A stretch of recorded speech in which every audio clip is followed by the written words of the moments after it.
Hello students, कैसे हैं बेटा? गुड इवनिंग बेटा। हम आज के इस लेक्चर में स्क्रू गॉज की बात करेंगे। जैसे कि डायग्राम में हमने बना रखा है स्क्रू गॉज, आप देख ही रहे हैं।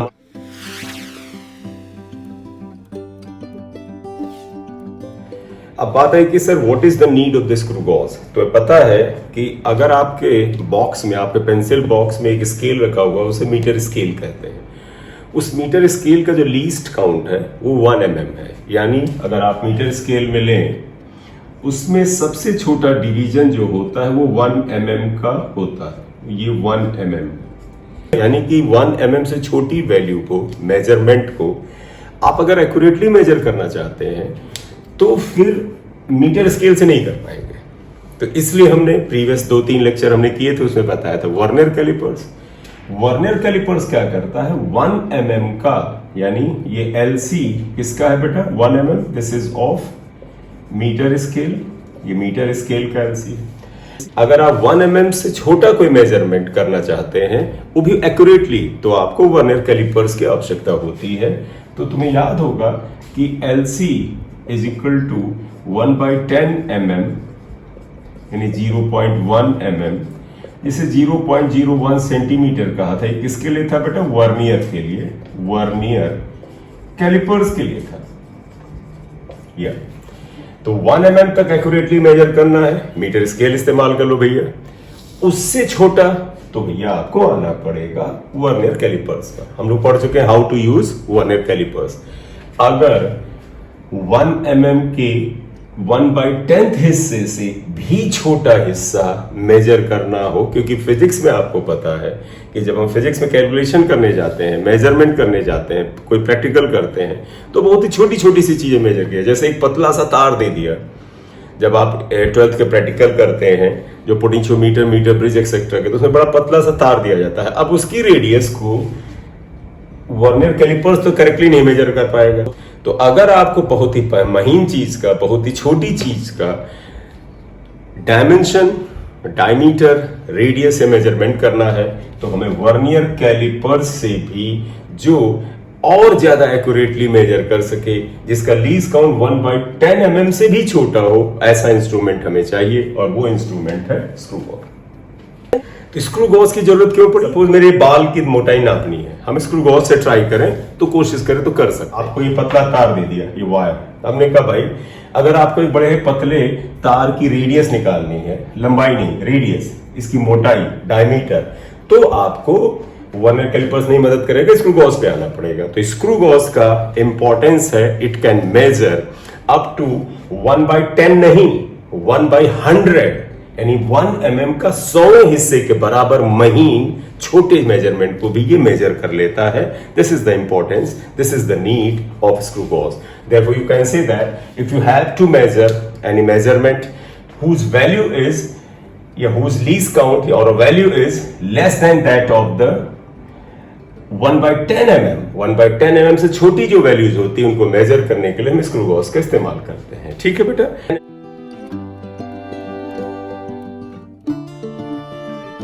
अब आइए कि what is the design of screw gauge and how to find out the least count. तो अगर आप देख लें, एक स्क्रू गॉज ये बना हुआ है बेटा आपका। मैं तुम्हें रियल में स्क्रू गॉज एक दिखा देता हूं। ये बेटा आप देखिएगा स्क्रू गॉज है। ये इस स्क्रू गॉज को हम चाहें तो ये बेटा, ये जो पोर्शन है, ये वाला पोर्शन, इसे रैचेट कहते हैं। ये जो हले पर लिखा है रैचेट, ये वाला पोर्शन है। क्यों? क्योंकि आप देखो बेटा, स्क्रू गॉज में ये पोर्शन रैचेट हो गया। थोड़ा बता दें फिर बात करते हैं। इस जगह पर आइएगा, ये जो पोर्शन हो गया इसे हम स्टड कहते हैं। ये पोर्शन अगर आप देखिए बेटा ऐसा करते हैं तो आगे पीछे जाता है, आगे पीछे जाता है ये, तो ये हम स्क्रू कहलाता है, ये आएगा। इसके अलावा स्क्रू गॉज के ऊपर ये जो यहाँ पर है, ये एक रेफरेंस लाइन है और मेन स्केल है। ये मैं तुम्हें बता दूं, यहाँ पर देखो, अगर मैं इसको पीछे ले जाऊं तो इस जगह पर अगर आप देखें, इस जगह पे अगर आप देख लीजिएगा, यहाँ पर इस जगह पे एक स्केल बनी हुई है, इसे मेन स्केल कहते हैं। ये स्केल वही है बेटा जो आपकी जो बॉक्स है उसके अंदर रखी हुई है, यानी ये मीटर स्केल ही है। और ये जो मेन स्केल इसके ऊपर इस जगह पे बनी हुई है, इसका लीस्ट काउंट 1 mm ही है, यानी ordinary scale you have in your pencil box वही है। इस जो मेन स्केल है इसमें एक लाइन खींची हुई है, मैं तुम्हें दिखाऊं। मैं तुम्हें यहां पर लेंस से दिखाता हूं। आप अगर लें बेटा, देखो बेटा, लेंस से अगर आप देखो तो मेन स्केल के ऊपर एक रेफरेंस लाइन खिंची हुई है। रेफरेंस लाइन क्या है मैं और फिर से बताऊं। देखो बेटा, इस मेन स्केल के ऊपर ऐसी एक हॉरिजॉन्टल लाइन खिंची है। इसे मैं ब्लैक कर देता हूं। ये हॉरिजॉन्टल, जो मैंने ब्लैक पेन से ब्लैक है, एक हॉरिजॉन्टल लाइन खिंची है। जो मैं इसको आगे और ओपन कर दूं तो दिख जाए, जो एंड तक गई होगी। दिस हॉरिजॉन्टल लाइन, जिसे मैं ब्लैक मार्कर से मैंने थोड़ा सा उसे वहां पर बोल्ड किया है, इसे हम रेफरेंस लाइन कहते हैं। ये हॉरिजॉन्टल लाइन भी कहीं पे लिख सकते हैं। तो इस तरह की एक रेफरेंस लाइन होती है। इसे आप यहां पर देख सकते हैं। अगर स्क्रू गॉज को ऐसे रखें तो ये हॉरिजॉन्टल होती है। ठीक है, तो ये मेन स्केल है। ये वही ऑर्डिनरी स्केल है जो आपके पास पेंसिल बॉक्स में रखी है। इसके ऊपर एक ऐसे हॉरिजॉन्टल लाइन होती है, that is called reference line. मैंने इसमें आपको दिखाया। ये यहाँ पर सर्कुलर स्केल है। अब तुमको सर्कुलर स्केल क्या है बेटा, ये जो रैचेट है ये वाला पोर्शन है। इसको अगर हम इसको ऐसे घुमाते हैं तो देखो बेटा, ये पोर्शन आगे जाता है। ये देखिए आप, ये ऐसे जा रहा।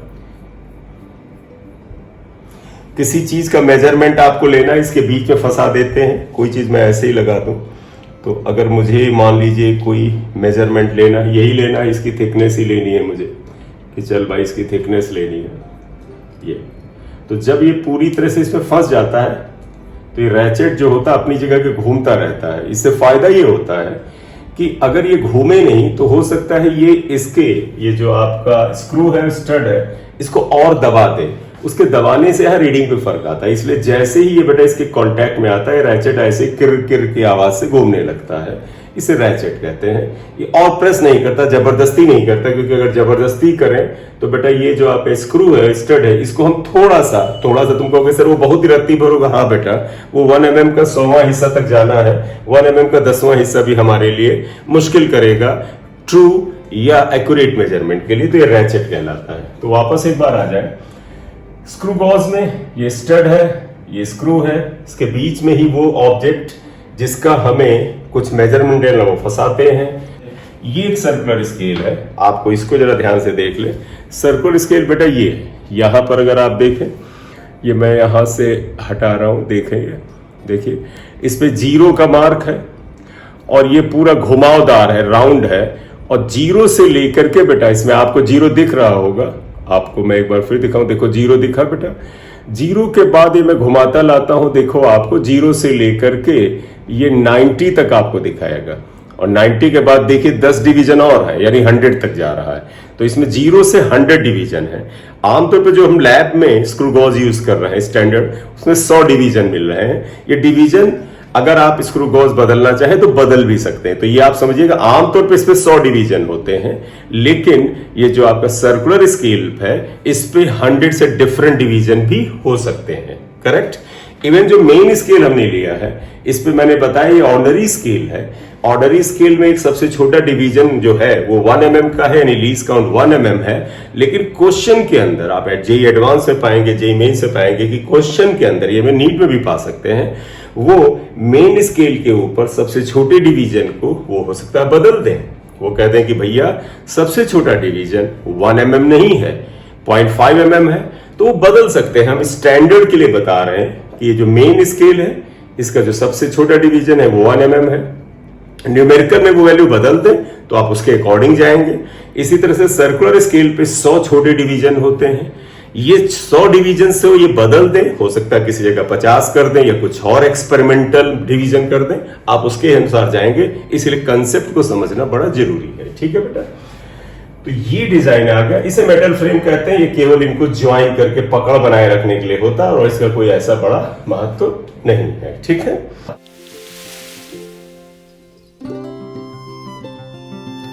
ठीक बेटा, हो गया ये। अब आया कि what is the least count of vernier callipers. तो लीस्ट काउंट, मैं गलत बोल गया, मैं फिर से बोलता हूं, what is the least count of screw gauge. तो लीस्ट काउंट, जिसे शॉर्ट में हम एलसी से भी लिखते हैं, ये हमें फाइंड आउट करना है। देखो बेटा, लीस्ट काउंट से पहले एक टर्म हम पहले पढ़ लेते हैं, दैट इज कॉल्ड पिच। तो बिफोर लीस्ट काउंट हम एक डेफिनेशन पढ़ते हैं पिच।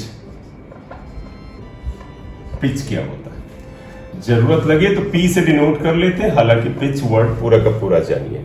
मैं तुम्हारे सामने इसका जीरो लाके दिखा रहा हूं। ये इस समय देखो, मैंने जबरदस्ती जो इसका जीरो है, किसका, सर्कुलर स्केल का जीरो, बेटा आप देखो ये रेफरेंस लाइन के सामने आ गया है। तो you can see circular scale का जीरो रेफरेंस लाइन के बिल्कुल सामने है। इससे फायदा क्या है, अब अगर मैं पूरा एक चक्कर, इसको आप समझिएगा बेटा, मैं पूरा एक चक्कर घुमा करके इसको सर्कुलर स्केल को वापस जीरो को वहीं पर रेफरेंस लाइन के सामने लाता हूं, तो मैंने पूरा एक चक्कर घुमाया, चाहे आगे बढ़ाइए चाहे पीछे बढ़ाइए, और जीरो को रेफरेंस लाइन के सामने लाइए। तो अगर आप देखो मैंने क्या किया बेटा, इस सर्कुलर स्केल को पूरा एक चक्कर घुमा के जीरो को वापस उसी जगह एक चक्कर घुमा के ले आए। इस दौरान बेटा ये जो आपका सर्कुलर स्केल है, ये मेन स्केल के ऊपर कुछ दूरी चलता है। देखो ये दूर जा रहा है, इधर लाए तो पास आ रहा है। तो सर्कुलर स्केल को एक पूरा चक्कर घुमाने में ये जो आपकी सर्कुलर स्केल है, ये मेन स्केल के ऊपर कुछ दूरी तय करता है। इस डिस्टेंस को पिच कहते हैं। इसका डिजाइन कुछ इस तरह से किया जाता है कि जब आप इस सर्कुलर स्केल को एक पूरा चक्कर घुमाते हैं, मतलब रेफरेंस लाइन के सामने मान लीजिए जीरो डिवीजन है, आपने इसको घुमाया पूरा चक्कर और वापस जीरो घूम के आ गया। इस दौरान ये सर्कुलर स्केल मेन स्केल पे कुछ दूरी तय करता है, कुछ डिस्टेंस कवर करता है, वो पिच कहलाती है।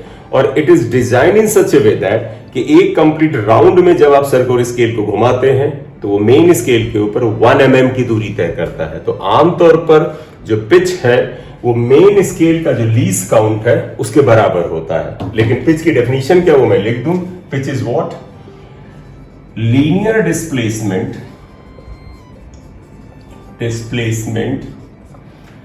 by the circular scale, linear displacement by the circular scale on main scale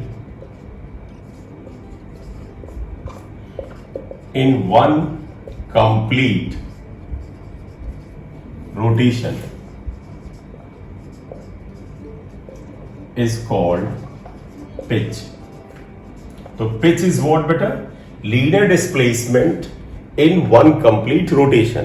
और मैंने क्या बोला, it is designed in such a way that pitch is 1 mm। लेकिन फिर भी आपको ये डेफिनेशन ध्यान रखना चाहिए, क्योंकि आईआईटी वगैरह में जो सवाल पूछा जा रहा है उसमें पिच में इस तरह की डेफिनेशन का ही इस्तेमाल कर रहे हैं। तो मैंने बोला आमतौर पे it is designed in such A way that pitch is least count of the main scale. तो यहां पर भी इसी के बराबर, अगर आपको मैं एक चक्कर घुमा के दिखाऊं और अगर आप देख सको तो ये 1 mm ही जाएगा। मैं तुम्हें दिखा भी देता हूं, मैं जीरो की बजाय इसके सामने 40 है, इवन मैं 1 mm पे आगे रख रहा हूं इसको। देखो 1 0 ऑफ द सर्कुलर स्केल जब रेफरेंस लाइन के सामने है तो रेफरेंस मेन स्केल पे देखो बेटा 1 mm की रीडिंग दिखा रहा। मेन स्केल पे देखो जीरो से आगे सिर्फ एक छोटा सा डिवीजन आपको हवा में या ओपन दिख रहा है। इसे ओपन भी ध्यान रखें क्योंकि बाकी हिस्सा इस सर्कुलर स्केल ने ढक रखा है। तो what part is open, 1 mm। अब अगर मैं इसको पूरा एक चक्कर घुमाता हूं और ले जाता हूं यहां पर और वापस लाता हूं, मैं एक बार चेक करके भी बता दूं, ये अब आप देखो बेटा जब मैंने एक चक्कर इसमें चलाया तो सर्कुलर स्केल से जो ढका हुआ हिस्सा था वो अब आप देखो थोड़ा सा कम हो गया, यानी जो ओपन हिस्सा है तो देखो 2 छोटे डिवीजन आ गए, पहले एक डिवीजन था। यानी जब हमने इसको एक चक्कर घुमाया तो सर्कुलर स्केल मेन स्केल के ऊपर 1 मिलीमीटर की दूरी तय करता है और दिस इज कॉल्ड पिच। ठीक है, तो जब आप इस सर्कुलर स्केल को एक पूरा चक्कर घुमाते हैं तो मेन स्केल के ऊपर ये 1 mm की दूरी को आगे या पीछे बढ़ता है। This displacement is called pitch, इसे पिच कहते हैं। आमतौर पे ये पिच जो है, लेकिन आप ध्यान रखिएगा ये डेफिनेशन ध्यान रखना, पिच आमतौर पे क्या होता है, LC of least count of main scale होता है। और ये मेन स्केल का लीस्ट काउंट क्या है, 1 mm है। और जो मेरे पास इंस्ट्रूमेंट है इसमें भी यही है, तो ये आ गया। तो हियर इज द पिच। अब आया कि सर लीस्ट काउंट क्या होता है, तो ध्यान रखिएगा एलसी ऑफ स्क्रू गॉज, जानते बेटा क्या होता है, पिच अपॉन पिच को हमने P से लिखा है upon total divisions on circular scale, total division on circular scale. तो लीस्ट काउंट क्या है स्क्रू गॉज का? Pitch upon total division on circular scale. Pitch कितना है 1 mm और सर्कुलर स्केल पे डिवीजन बेटा हम जो इस्तेमाल कर रहे हैं इसमें कितना था, मैंने आपको शुरुआत में दिखाया 100 डिवीजन देर थे। तो यहां पर आप क्या कहोगे, स्क्रू आएगा 1 mm, देखो pitch is 1 mm upon 100 division, इसका तो 0.01 mm LC आ गया, इसे 0.001 सेंटीमीटर कह सकते हैं। इसलिए least count of screw gauge is pitch upon total divisions on the circular scale and that value will be 0.001 centimeter। इतनी बात क्लियर है बेटा?